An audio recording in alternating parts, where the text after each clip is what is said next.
Okay, so Shavuos night, when I spoke here, I spoke about Bitachon, and there was a part of the Sefer which I glossed over, which I was asked to speak about tonight, which is about Bitachon in matters of Shidduchim. So there are three aspects of this Bitachon: to trust in God. There's trust before you get married. There's trust when you're trying to get married. And there's trust in God after you got married that you married the right one. Okay? So now he goes through these issues one by one. Aleph. Tkufa shadam adayim bachur. B'doros kodmin. In previous generations, in the good old days, men would get married at the age of 18. Now, 18 was like an outer limit. They used to get married at the Netziv, who didn't live so long ago. About 200 years ago. He got married at the age of 15. What? I think even 13, I'm sorry. And, I'm sorry, 15 was too old? No, 15 was good. 15, yeah. I'm not sure, but I don't remember 15 or 13. I mean, it was very standard back then to get married extremely early.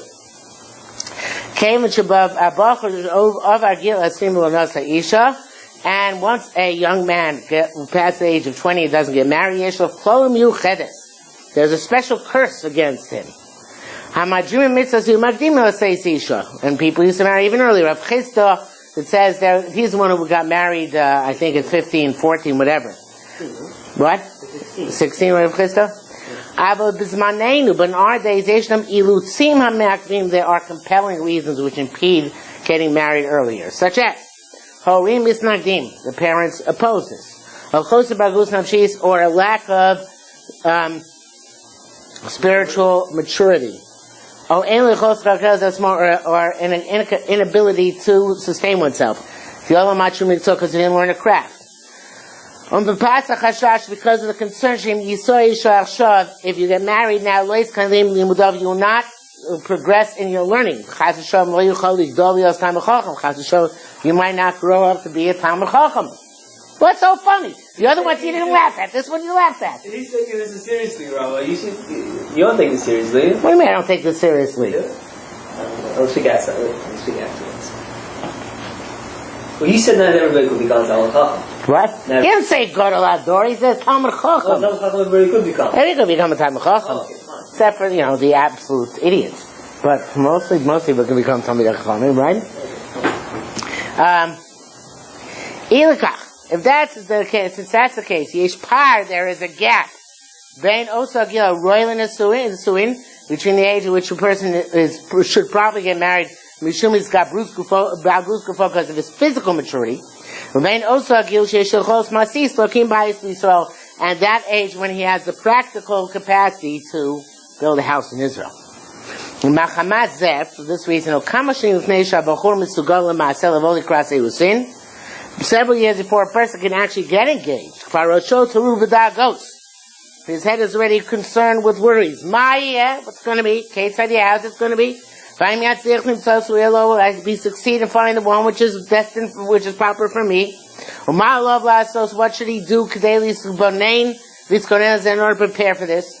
And many other questions which a person who is a young man has when he actually is not yet ready to go get married. It's clear that such types of thoughts, himself, distracting thoughts which have no end, they damage your concentration in learning. They cause a person also excess tension, and even sadness and suffering. The best thing a person do is to put his pack of woes on God. By repeating to himself the statement, the saying, when we reach that bridge, so then we'll cross it. We'll cross that bridge is when we reach them. Because just like there is idle chatter, so there are idle thoughts, which involve the brain, and that which a person has no practical result as terms of what he can do now.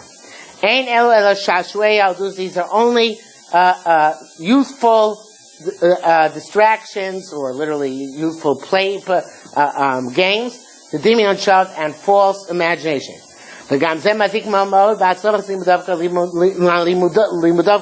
Also very much detracts from his success in learning now.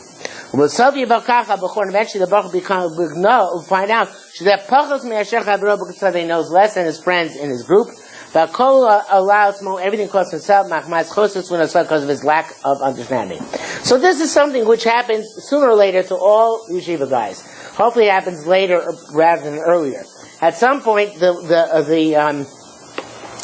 the pressure to start going out becomes unbearable. Now, this is a very, very tough thing, because once you start going out, there's no looking back. Your life is shot, basically. In other words, you cannot concentrate anymore on your learning the way you did before you started going out, because you're constantly concerned: is this the girl? How am I going to go out? Where am I going to go out? If this girl doesn't work out, it shatters my whole entire self-image, because calls my entire masculinity into question, and all sorts of other phenomena which go on within the brain. So you went out a lot. What? You had a lot of experience. Believe me, first girl I went out with, I got dropped after 2 days. It's probably the most shattering experience in my life. I was so overconfident in my own, desirability, that it was devastating. Yes, I know these things. So the problem is, of course, then that can't actually, you can't actually focus anymore the same way. So therefore, as long as the person doesn't have a tremendous drive to go out, you put it off. Now, I'm not saying put it off forever. There is a time it's appropriate to start looking to get married, which is in the current yeshiva world, approximately the age of 22, 23. But what? No, 22, 23 you can begin. Yeah, 22, but 26 nowadays is not so late. What? No, it's just because of the whole sugar prices. 26 is not too late. I mean, come on, I have a friend who's 48, never got married the first time yet. So, what? It's pretty late. Yeah, it's pretty late, yes. So, but I think there are many guys who are in their 30s who are not married, so it's 26 is kind of young. But, it happens nowadays. What happens nowadays is that if a guy gets, it seems, in the yeshiva world, not talking about Rosh Hashanah per se, yeshiva world, if a guy gets married within the first year, he gets married in the first year, obviously. If a guy doesn't get married first year, then usually it draws out for much longer. Yeah. There are always exceptions. How long does it draw out? What? How long is it? Could be years. Yeah, it depends 48. Yeah. Why, you've been going out for a year already? Nah. Really? Really? What's wrong with you? Wow. Okay, it doesn't apply to you.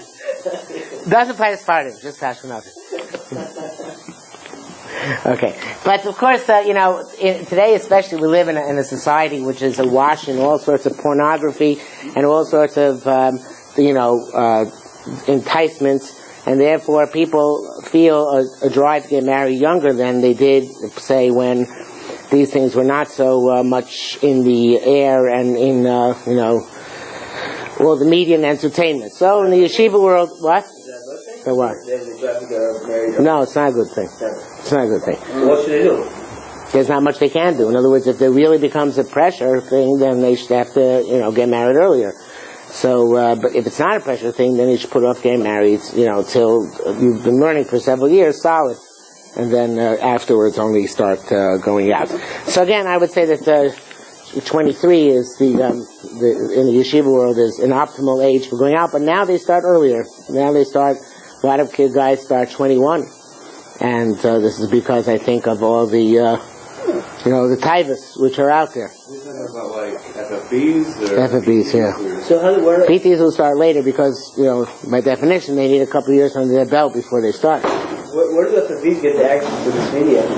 How do they? Come on. Yeah. What world are you living in? Like they go to Meir and go to these, speaking about the guys who are want to stay in Cole afterwards.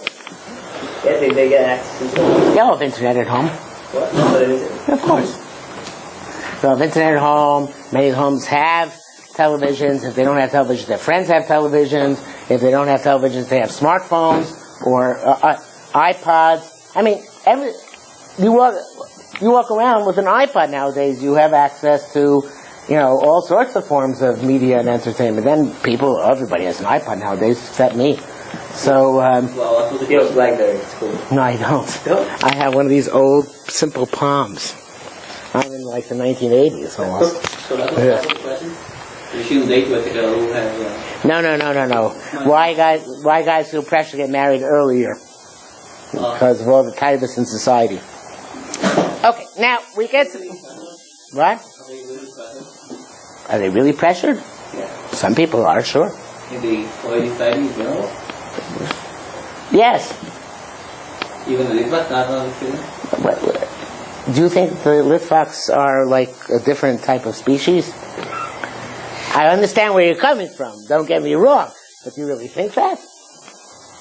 No, I'm not familiar. I'll be interested. Okay. They are humans. Contrary to popular opinion, Litvaks are also human. Okay. Next. Okay, the time comes to get married. So now there's a lot of confusion this time. This is true about the girls as well.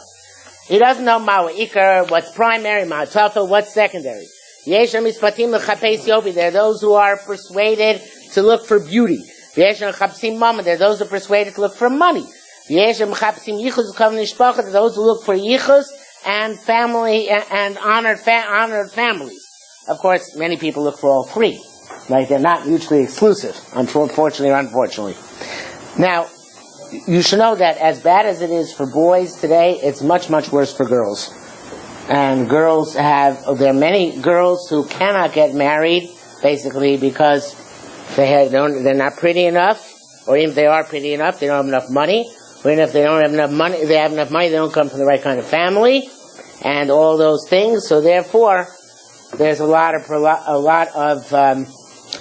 girls who are not married who are even getting older and older, and What is it like the cutoff point for a girl? Is this 23 also? for what? Like, if she's To be been old, 22. Then change the job like 22. Yeah, 22. What's the average age so 22, what's the average age of the 22-year-old gets married to? 24, Oh, maybe 25. 6 maybe? He asked me for average. He didn't ask me for outer limits, right? So but once a girl hits 23, it's very serious from the perspective of the shidduch market, and 24 is, wow. So the only Which is totally unfair, totally irrational, and disgusting. So the only possibility for her, the girl older than 24, is to be in a wedding. No, she marries somebody who goes to work. So this is only in the Kollel community. This is only like an yeshiva. Right. But women are Orthodox, they get married late. Mono-Orthodox, they also get married relatively early nowadays because they're exposed to the typhus very much. So, but... They make it kosher. They don't make it kosher? What? It's not kosher for them? Kosher? Yeah, I mean, in their What do you eyes, mean? they're like, it's not a big deal, or wherever. They cut corners, but they don't go, They don't go all the way? they don't go all the way, no. What's this? I have a question about the yeshiva, but isn't the yeshiva, the Kollel family type yeshiva community smaller than the general Orthodox population? What do you mean? Like, if you were to take a representative sample of all the families in Muncie, some of them might be classified as yeshivish in that they're from the Ashkenazi American community, but at the same time they might not place so much emphasis on the idea of spending years in Kollel. So they're actually a subset. They're a smaller portion than the general community, aren't they? No, the problem is that most schools now, certainly girls, high schools, brainwash the girls in order to want to marry guys who sit in kollel. Right. So that leads to a big problem. Okay, when you say sit and learn, I mean you talk about a permanent case. No, even a few years, but whatever the case may be. In other words, a guy who's working already, when he's going out, is not considered to be, A good catch? good catch, right? Uh-huh. Especially if you gone to college or something like that. Or got to college, Yeah. so you know, of course. Right. I think So, it's just the idea, it's not practically going on. I mean, What's not practically going on? Many strong families that the ideal is not necessarily studying college. The ideal. it doesn't matter who the families are. It matters who the girls are and what education they're getting. So you're not. In other words, let's say in my family, I believe, let's say, in Torah Derech Eretz. Right. So that won't do me any good if my kids don't believe in that, right? They're the ones who are getting married. I'm married already. Right. So your kids what? The males among your kids will try to marry only. Well, each one of their kids is different. Right now, I only have one male child who is going to marry very yeshivish. I don't know about the younger ones yet. Oh, it's strictly listen to Kotel, yeah. You believe? Yeah. He's a brisker. He's a brisker, yeah. So fine, no problem. No problem. It's a buyer's market for a boy like that. It's a buyer's market for a boy like that. But for my daughter, it's much tougher. She believing for the guy? She is very much. Yeah. So that's the plan of the man. Right. She still believes in it? Why? Has she been brainwashed? At some point she won't. Yeah. Yeah, what can I tell you? You don't call it brainwashed, you can call it persuaded. But the point is, and maybe it's the right thing, because... Does she feel she's brainwashed? No, of course not. I don't think she's brainwashed. Oh, you don't? No, she's been convinced, which is okay, it's fine. She's convinced. But, Who's not in Kollel or such, they're to be like professional. well, they don't stand a chance with my daughter, so they just... Well, I mean, in general. What? Like if In general, what? In general. Like if they're not like Kollel type, they're expected to be like very professional. Like No. There's no chance for them. No. Okay, what's the expectation? There's no expectation. They have failed expectations. So having failed expectations, they're not much, I understand. How would they prefer somebody who has more money? They wouldn't prefer somebody who has more money, obviously, because he's working. Than a tall guy who doesn't have money and he probably has no profession. Where's the news? Now, there's another issue, which is actually that boys can marry up and girls, it's very hard for girls to marry up. I'm sorry, I don't... Yeah. So, It's like usually the reverse of the secular culture. right, in other words, a boy who comes from a less chashva family can marry the daughter of a Rosh Yeshiva or a rich guy, right, as long as he's a good learner and has a good reputation. A girl will not be able to marry a boy from a more chashva background than herself. Even if she is extremely pretty? No, even she still is extremely pretty. Yeah. No, it's true. Sorry. So, you'll notice this with very often if you check out your local yeshiva's Rosh Yeshiva and see who their daughters married and who their sons married, so very often their sons married up and their daughters married either on par or down because of the way the phenomenon works in the yeshiva world. That means people like us have a chance to marry the daughter of Rosh Yeshiva. Well, not the way you're dressed now. So, Who my stress? Yeah. Michael, yeah. Michael. So, but yes, in theory, yes, it actually is possible. There's such a mitzvah according to the accommodation to marry some couple, right? Yeah. But I think they didn't have the idea of being some couple, like the girl itself should be some couple. Right, they didn't have that idea back then. But I think culture can be. If there is an idea to marry some couple, then culture can is better to marry Talmidas Chacham themselves. I agree. Think so? Okay. When Rabbi Rakowski, whenever a boy is born, so he gives a bracha that the boy should go with Torah Chupla Maisim Toivim, grow to learn Torah, to get married, and Maisim go do deeds. Whenever a girl is born, he gives a bracha, she should grow up Leben Torah Chupla Maisim You give Toivim. that bracha in Torah. I'm always from the pulpit. Whenever he gives a mazel from the pulpit, and the girl should grow up to marry a Ben Torah L'chupla Maisim Toivim. So, that's Rav Hutner. Only had a daughter, so he writes in his diary. He says, "By us, the minute is when a girl is born to say Le Torah L'chupla Maisim Toivim." In other words, that the girl also should grow up to learn Torah and become a scholar. In fact, his daughter is a great scholar in her own right. So what? Her name is Brura David. She is the head of the Beis Yaakov Seminary for Girls in Yerushalayim, commonly known as BJJ. So you could tell that he was named his daughter Bruria, that he was, so agenda there. Anyway, so the... So you would get only one daughter or something, probably more than one daughter. Whatever the case may be, the bottom line is that this is actually this issue. Do we say that she should grow up to a Ben Torah, or she should grow up to Torah?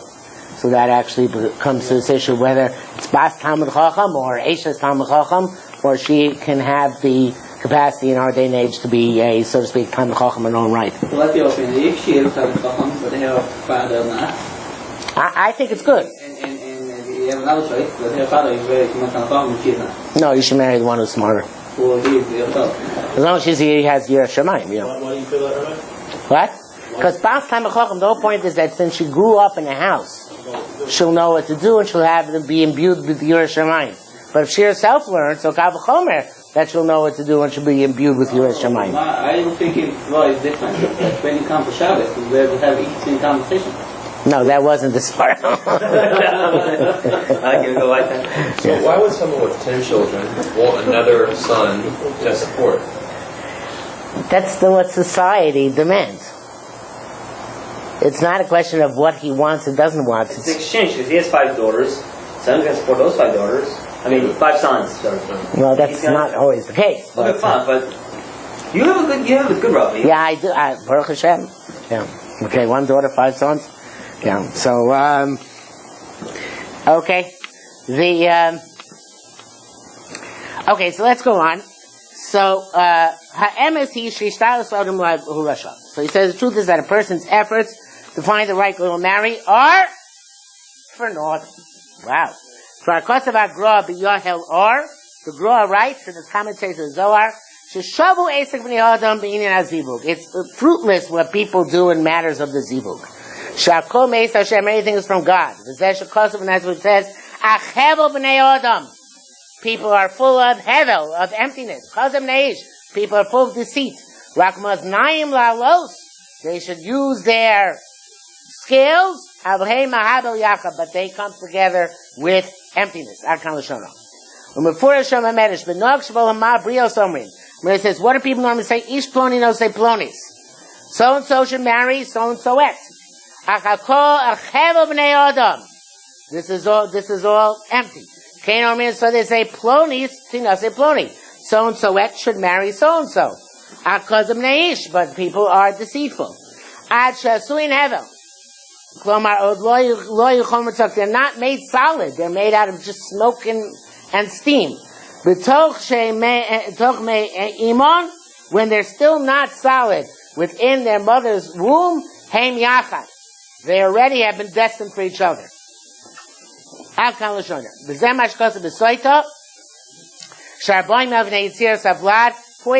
the conception of the child. When the child is still hevel, it's not even a fetus. It doesn't exist. It's just emptiness, non-existence. There already is a basket which says, bas ploni leploni. So-and-so should be for so-and-so et should be for so-and-so. If you look at your education. Can we help? Don't, he's just starting, okay? Be patient. Yeah. Everything we talked about so far, in the Sefer and outside the Sefer, applies only to first marriages, right? No. You see it that way? No? Mm. So they say, this person should be with that person. They mean for the longest marriage or for the first marriage? Or we're talking about all marriage right now. We're not talking about not differentiating. Now, the quest for a proper, suitable wife, it's not for the purpose. It's not for the purpose of the actual success. To get the best one for himself. That's beyond your capacity. You have no control over this. And already it's predetermined. That's a fascinating perspective. From Suriel's perspective is, you're going out and you're dating, it makes no difference anyway. But you have to make a ishtarchus. In other words, that's the law of cause and effect which God embedded in nature. That you don't make money without doing ishtahdus, but what you make has nothing to do with the amount of your ishtahdus.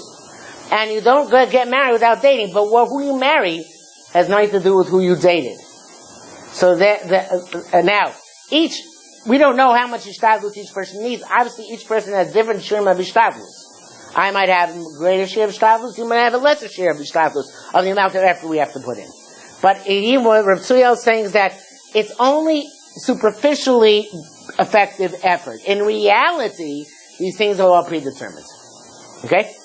So he says, Kamar is just like in health of a body. The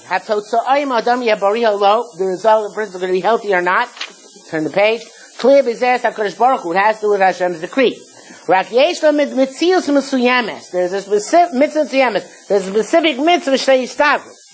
Make an effort. Adam is not afraid you should turn to a doctor. So to hear mitzvah ba'alma, just a mitzvah to pursue the woman. It has nothing to the result has nothing to do with you. Now, I want to make this clear. I'm not so happy with this perspective. Because after all, the Gemara says that you're allowed to get married, you get engaged during the 9 days, because maybe somebody's going to get her ahead of you. And then the Gemara asks, how can you get ahead of you? If it's very predetermined for you, the Gemara says, he can daven. And if he davens, maybe he'll get her, not you. And then the Gemara says, well, what about what do you mean? Wasn't she destined for the first guy?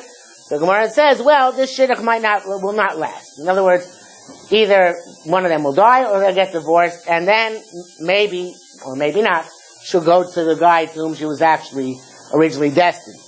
But the point is like this, whatever happens once they're married, there's no guarantees that the husband's going to kick the bucket and you're going to be able to marry that woman, that girl. You might not be interested in yourself anymore.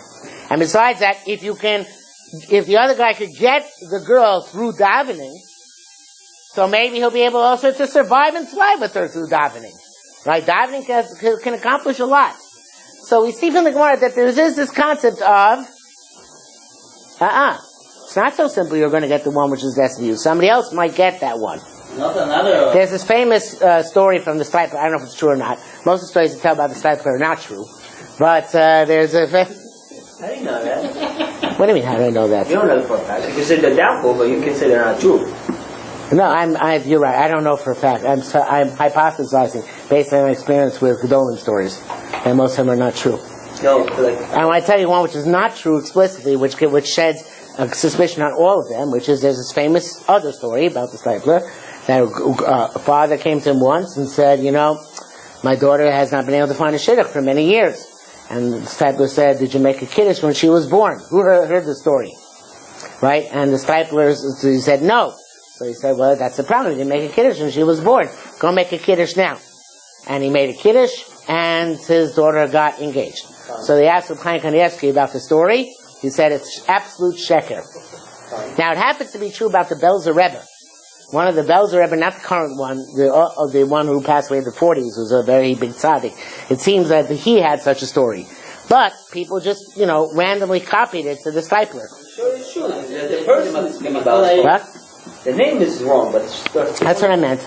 Oh, fine. That's not like those stories are fake. No, that means they're just generic. We find a story and we tap it into whichever golden we want. No, I think the conclusion is that if you want to tell a story about a brother, you have to wait until he dies. What does that do?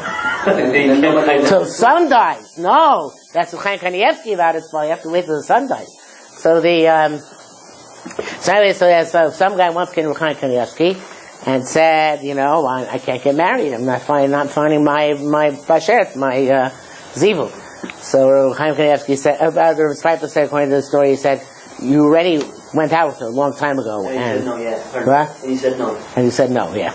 Because of her looks or something. Right? Oh, no, I don't remember that. You already went out with her and you said no. Yeah. So I don't believe the story.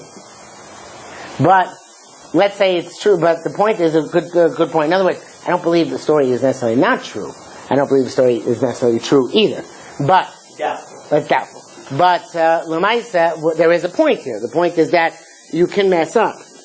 The thing is like this, that even if you do mess up, or somebody else messes you up, there's still an aspect of bitachon, which is Hashem will make it right for you.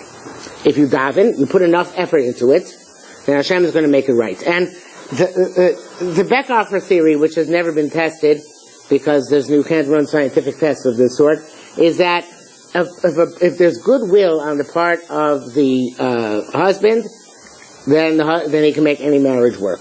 The problem is that very often we husbands run out of goodwill, so that's when the marriages fall apart. But if theoretically, if a person has Yiras Shamayim and Avas Hashem and works on his relationship with his wife, then most marriages can succeed. So that's another aspect of bitachon. In other words, since you're never going to know if this one is right or not right, so therefore you just have to go into it and say, you know what, anyone I go out with, I'm going to try and make this one work. Really? Yeah. You don't need to see them? No. If you see them and you see that they look repugnant, so then not required to marry somebody repugnant, as Gemara says, right? But if they don't look repugnant, then Can you sabotage it? what? Can you sabotage it? Can you sabotage it? No, that's a chilul Hashem. Yeah. No. About that issue, I've heard that if a person finds, like, even if it's like a minor detail thing on a person that they dislike a lot, that you shouldn't marry a person like that. Let's say you're generally pleased with certain things, but this person happens to be missing a finger or something. It's absurd. It's absurd? Absurd. What's absurd? That principle. Uh-huh. Because nobody's perfect. Right. Either you find out before you get married, or you find out after you get married. And believe me, as imperfect as she might be, you are certainly, no offense, you as a male are certainly far more imperfect. Okay? Because all males are really animals in human clothing. So therefore, since that's the case, when she discovers how imperfect you are, she's going to be in for a lot bigger fall than you are when you discover how imperfect she is. So since that is the case, it's not true. I think in bananas too, you think all the males are something. Yeah, all males are animals. That's, I think, that's my stereotype. It's a stereotype, but it's a true stereotype. There's truth in it. Yes. Alright. Okay, let's go right there. You don't agree with this? You think it's perfectly being? I think males are not angels, definitely not. Not what? They're No, I'm not talking about violence. not far less than females. What? Females are not much better than males in nature. In the Jewish world, the Orthodox Jewish world, females are generally better than males. It's not something. What? I can't say for every world, but it's certainly in the Jewish world. Well, it's because they actually learn Musar and they're taught to be good people, and boys are never taught to be good. And where they learn Musar. Right. So if you talk about the secular world, In the secular world, I think also boys are pretty rotten. more than girls. I think so, but that's not. I can't tell you for sure because I don't have the experience. Yes. Nature males is okay, but Shabi, I think you can reverse the trend for us. Okay,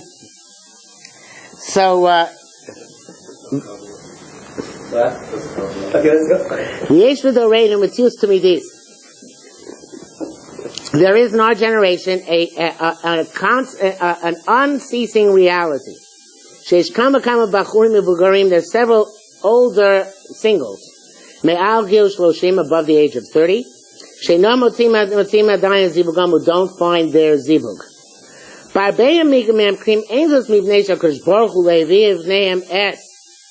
Oh, look at the stories here in the parentheses. He brings it down, yeah. It's like Hashem did bring the proper girl, but they're too picky. He asked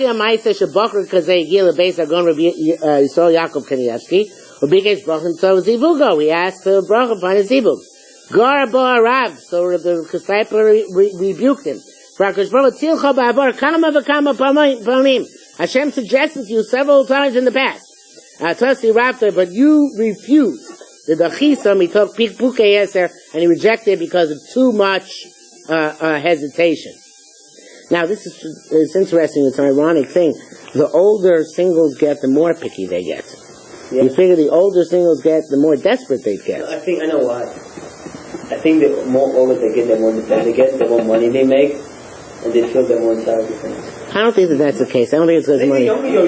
No, I think that you're more set in your ways. In other words, your idiosyncrasies, your strange habits in life become more and more entrenched.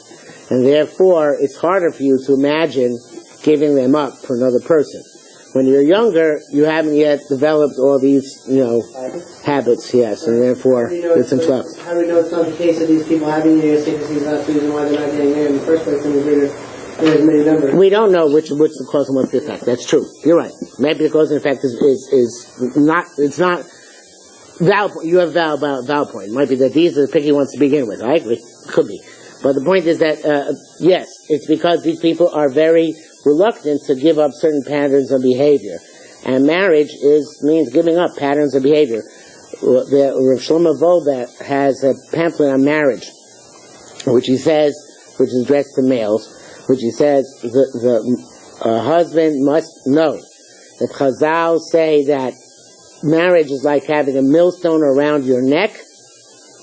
It's like a millstone around your neck. What? It's not an exaggeration. It's not exaggeration. Don't have any fantasies. It's constantly a burden, constantly a yoke. It's constantly heavy, and you have to bear it. Why do you have any interest in marriage? What? That's important. That's very well. No, there are benefits to being married. You try to stay on marriage. Yeah, there are benefits to being married, but you can only enjoy those benefits if you realize first that to what you're committing yourself. Because somebody who doesn't realize what they're committing themselves is not going to be able to enjoy the benefits. So is anyone going to be able to realize it until they actually experience it? Not fully, but you can get, we can say it, and then someday you'll remember. This is when your wife asks you to take out the garbage, or drive a carpool, or get her a cup. These are just minor things, but they happen. But especially if they happen time after time after time. But in any event, the point is, I'm just using minor ideas that you have to know that this is your mission in life. Yeah. So, do you believe in the Bashar or predestination?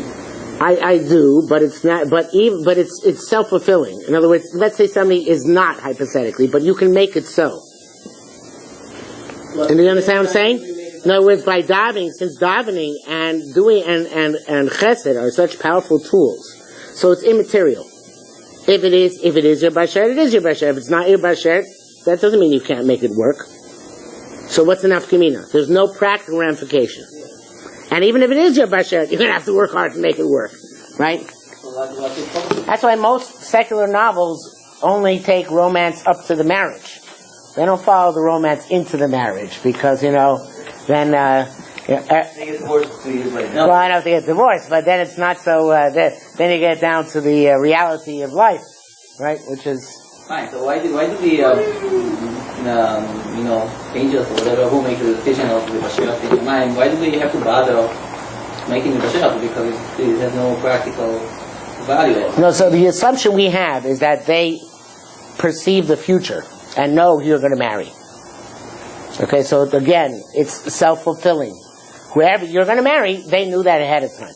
That's not predestination. God knows whatever you will do anyway. So that means... Yeah, I take that back. It's not what I just said is not true. No, they say this is the person you're supposed to marry. And then either you do it or you don't. So what people... This is the person you should marry, ideally speaking. What does it mean? Because you can anyway freely choose to other things. To marry other girl or whatever. So what? Well, because you're supposed to have a certain... When you meet the girl who was your Bashar, it's supposed to go smoother. There's supposed to be some sense of deja vu that this was actually what was predestined for you. So that's the difference. What, you feel it? So many marriages transform with it kind of... If you're Litvak, you won't feel anything. I'm just saying, if you have if you're emotionally attuned, then you might feel something, yes. I had a cousin who just was going to get married, and he was dating a lot, and none of them were successful, and then he was taking like hookup, Say what? Whatever, not like you know, when you go out to the sign, you have these bus stations, huge bus stations. So You was just at a bus station? so many people who want to go from the time to the people for their bus. Not economic activity. Right on the entrance to Jerusalem. And then many people just stand like that and try To Trent, to Trempiago, yeah. Right, so he took a jelly in the Trent, What? and they began conversation, and they get married. They're going to get married. Very nice. Okay, just goes to show that when the Bashar comes along, yeah. So, it certainly sounds like it. It's a very romantic story in any event, right? Yeah. Good enough for it. Yeah. Okay. Anyway, so what Rav Tzuriel says is, Nir Shabachrim Elu Savlin Negavasom. He wants to say that these Bachrim suffer from their pride. Shapostlim Kol at such material, and they reject every suggestion which is brought them. Because based on their own self-assessment, Magilem Od Yosef Tov, they deserve better. In this respect, they're like Nov and Avihu, B'nai Aaron, who also remain bachelors. They should have some of them that was looking for a better suggestion. What is a legitimate basis to reject someone? What could you give some general advice? You would say they're too materialistic. okay. Their values are not values of Torah, but rather values of general society. And they don't have an interest or a sense of personal growth in terms of becoming better people or better Ovdei Hashem. When it comes to midos, how would you? It's very hard to tell on a date. That's a problem because everybody puts their best foot forward, midos wise. So let's say you see a few things like that. And all girls, are, according to their shidduch, the shafchanim have great midos. So Well, that's what they say. But let's say you see somebody get angry on a date, for example. then I would say I would drop her if she got angry on a date. Yeah. I mean, she should at least have the presence of mind to not get angry on a date, right? Yeah, that's poor judgment. Depends what it is. I mean, if you happen to run her over with your car and she got angry, then that is excusable. My wife claims that my wife claims that the reason why she never lets me drive when she's in the car is because on our second date I got into an accident. But let it be clear, I want to tell you it was not my fault. And I don't buy that excuse. But okay, I am a lousy driver, so I understand that. So, so she didn't let me drive for very long. So in any event, rejection because one doesn't feel attraction. No, that's legitimate. There's such a thing that's what in English they call chemistry, and what chemistry means is that there is supposed to be there's a chen. The Gemara says, saying there are three chains. The chain is a grace, which means an attraction which cannot be defined by specific traits because it transcends it. Chain makam hayoshvav, chain isha baila, chain atorah alamdea. In other words, starting from the last one, Torah gives the people who learn Torah a special grace. You can see they exude a certain radiance if they're really learning Torah Lishma and they're good people. Then there is people like the place where they came from. Even if that place was, the Gemara says it was some Talmud who was Medrash says Talmud who was very homesick, and his Rebbe asked him, "Why are you homesick?" He says, "It comes from a certain place." And they said, "Well," he said, "What's so special about this place?" And he said, "When a baby's born, we spread mud all over his body because otherwise mosquitoes will sting him to death." That's what he's talking. So what? That's why he's homesick. Right. So the point was that's when the Medrash said, "Oh, you see, Chain Makam HaYosher, people like their place." Even though that place is not there. And you see that also with sports teams. You have in Chicago, I lived in Chicago, the White Sox, the Cubs, they haven't won a World Series since the early 1900s. And yet they have actually fans who root for these lousy teams. It's such an amazing thing. I cannot understand this. So, Rabbi Shira like them? what? Does Rabbi Shira like them? Those teams, I don't know. But Rabbi Shur likes anybody who's not the Yankees. He doesn't like the Yankees. He's a New York hater? He hates New York He Yankees. lives in New York and he's a hater? Yeah, because he sees them as big, He's different. big Bali Gaiva and Nice also, Robin? What? Nice also? I don't think he likes them. That's particular. I think his Phillies are his favorite team. Anyway, be that as it may. And the other thing is that a wife is supposed to have a special chen in her husband's eyes, even if she's ugly, she's fat, she's slovenly. But there's a special I'm exaggerating, of course, but there's a special chemistry, which is this chen, which exists. And if it doesn't exist, that means that there's something, the relationship is not one which is probably going to develop. So if after going out with several dates with a girl you don't feel some sort of chen, then there's something missing, it's probably not the one for you. If you feel that, you don't have to be able to quantify where it comes from. You're not able to say it's because of this mila which she has, right? Just it has to be there. That makes sense? So you are very romantic. Yeah, I'm romantic, mystical, that's everything. So this is a very mystical notion, I think.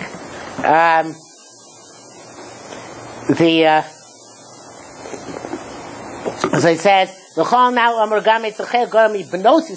it's also true about many older Jewish girls, whose time has passed. Just translating.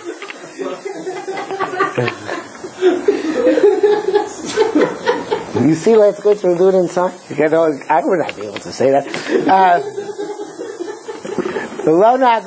And they not conduct themselves with humility. And agree also to suggestions, which are only average for their taste. Can we turn this off now? You can talk to the mic and that say the whole thing. Yeah, but somebody can lip read it, man. What sefer is this and where are we reading from? It's called Otos HaMusar. It's by Rabbi Moshe.